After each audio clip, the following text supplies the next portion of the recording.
Good morning friends, welcome back to my channel.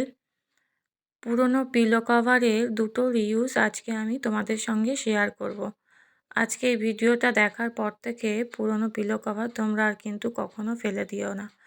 দেখো আমি পুরনো পিলো কভারটাকে কিভাবে রিউজ করছি। প্রথম যে রিউজটা শেয়ার করছি তোমাদের সঙ্গে সেটা দেখতে থাকো।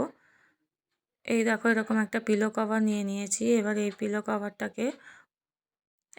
কভারটাকে এবার কি করছি দেখো, এইভাবে দুটো হ্যাঙ্গার নিয়ে নিয়েছি, দেখতে পাচ্ছ এইভাবে দুটো হ্যাঙ্গার নিয়ে নিয়েছি। এবার এই পিলো কভারটাকে এই হ্যাঙ্গারের ভেতর দিয়ে এইভাবে ঢুকিয়ে দিতে হবে, তারপরে সেলাই করে নিতে হবে। কিভাবে সেলাই করতে হবে চলো আমি দেখাই।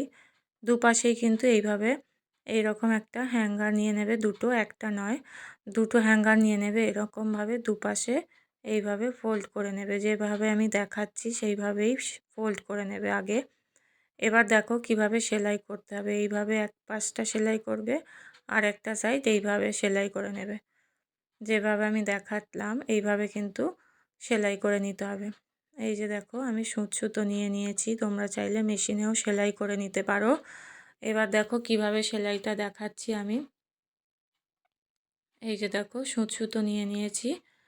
এবার এইভাবে ধরে ফোল্ড করে নেবে, হ্যাঙ্গারটা ওপর দিয়ে এইভাবে ফোল্ড করে নেবে।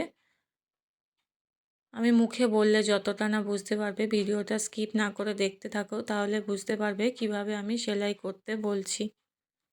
এই যে এইভাবে ধরে ধরে এইভাবে সেলাই করে নিতে হবে এক সাইড থেকে। এইভাবে পুরোটা সেলাই করে নেওয়ার পরও আরও একটা সাইড একইভাবে সেলাই করে নিতে হবে। এটা একটা ভালো সুন্দর অর্গানাইজার তৈরি হয়ে যাবে। এর মধ্যে তোমরা অনেক কিছু অর্গানাইজ করে রাখতে পারো। দেখো এইভাবে পুরোটা এইভাবে সেলাই করে নিতে হবে। এই অর্গানাইজারটা তৈরি করতে কিন্তু আমার 1 টাকাও খরচা হলো না। দেখতে পাচ্ছ আমার কিন্তু একটা সাইড এইভাবে সেলাই হয়ে গেছে। এবার একইভাবে এই সাইডটাকেও সেলাই করে নিতে হবে, যেভাবে আমি আগের সাইডটা সেলাই দেখালাম ওইভাবে আরও একটা সাইড কিন্তু আমি সেলাই করে নিয়েছি। দেখতে পাচ্ছ দুটো সাইডই কিন্তু আমার মোড়া হয়ে গেছে। এবার দেখো তোমরা এটাকে আলমারির মধ্যে এইভাবে দুটো পাশে হ্যাং করে রাখতে পারো, দুটো হ্যাঙ্গার এইভাবে ঝুলিয়ে রাখতে পারো। এর মধ্যে তোমরা শাড়ি রাখতে পারো, কুর্তি রাখতে পারো। দেখো এইভাবে তোমরা আলমারির মধ্যে রেখে দিতে পারো, তাহলে কিন্তু অনেকটা জায়গা সেভ হবে তোমাদের। আলমারির মধ্যেও কিন্তু অনেকটা জায়গা বেঁচে যাবে এবং একসাথে অনেকগুলো জামা কাপড় এইভাবে তোমরা হ্যাং করে ঝুলিয়ে রাখতে পারো। এই যে দেখতে পাচ্ছ যেভাবে আমি দেখালাম, তোমরা এর মধ্যে শাড়ি, কাপড়, যেটা খুশি তোমাদের, ব্যাগ, অনেক সময় ব্যাগগুলোকেও কিন্তু এদিক ওদিক ছড়িয়ে ছিটিয়ে থাকে, রাখার জায়গা থাকে না। এবার চলো সেকেন্ড যে রিউজটা তোমাদের সঙ্গে আমি শেয়ার করব, তার জন্য এরকম একটা কার্ডবোর্ড নিয়ে নিয়েছি। এবার এই কার্ডবোর্ডটাকে কি করতে হবে চলো দেখাই। এই কার্ডবোর্ডের একটা সাইড আমি কিন্তু এইভাবে খুলে নিয়েছি।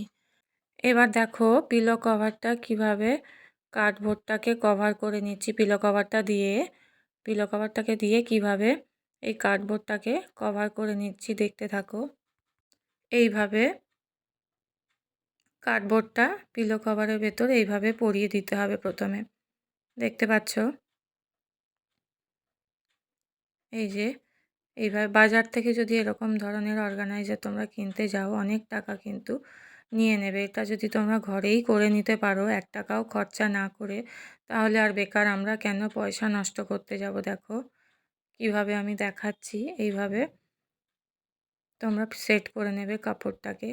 দেখো যেভাবে আমি দেখাচ্ছি পিলো কভারটাকে কিন্তু এইভাবে সেট করে নিতে হবে।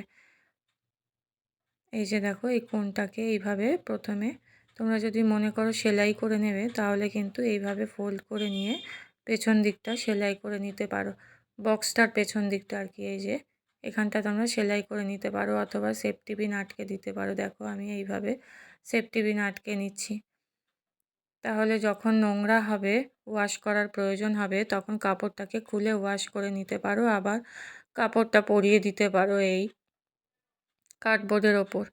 দেখতে পাচ্ছ এইভাবে ফোল্ড করে নেবে পেছনটা বক্সটার। এবার ভেতরটা কি করতে হবে চলো দেখাই।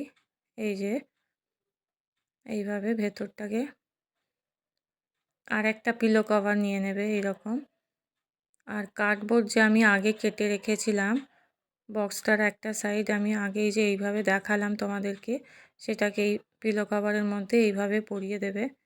দেখতে পাচ্ছ যেভাবে আমি দেখাচ্ছি, এইভাবে পরিয়ে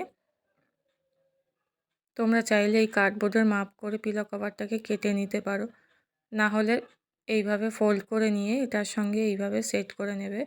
আর এই বক্সটার ভেতর এইভাবে ঢুকিয়ে দিতে পারো। দেখতে পাচ্ছ যেভাবে আমি দেখাচ্ছি, এইভাবে ঢুকিয়ে দিতে পারো, তাহলে একটা সুন্দর অর্গানাইজার কিন্তু তৈরি হয়ে যাবে। দেখো এর মধ্যে কিন্তু তোমরা অনেক কিছু রাখতে পারবে। এই যে দেখতে পাচ্ছ বিভিন্ন ধরনের শাড়ি, কুর্তি বা ছেলেদের প্যান্ট বা টি শার্ট সব কিছুই কিন্তু এর মধ্যে অর্গানাইজ করে সুন্দরভাবে রেখে দিতে পারো। দেখো কত সহজে তৈরি হয়ে গেল। আজকের মতো ব্লগটা তাহলে আমি এখানেই শেষ করলাম। দেখা হচ্ছে আবার পরবর্তী ব্লগে, আবার নতুন কিছু নিয়ে আসবো। তোমাদের কোন রিউজটা সবথেকে বেশি ভালো লাগলো অবশ্যই করে আমাকে কমেন্ট করে জানাবে।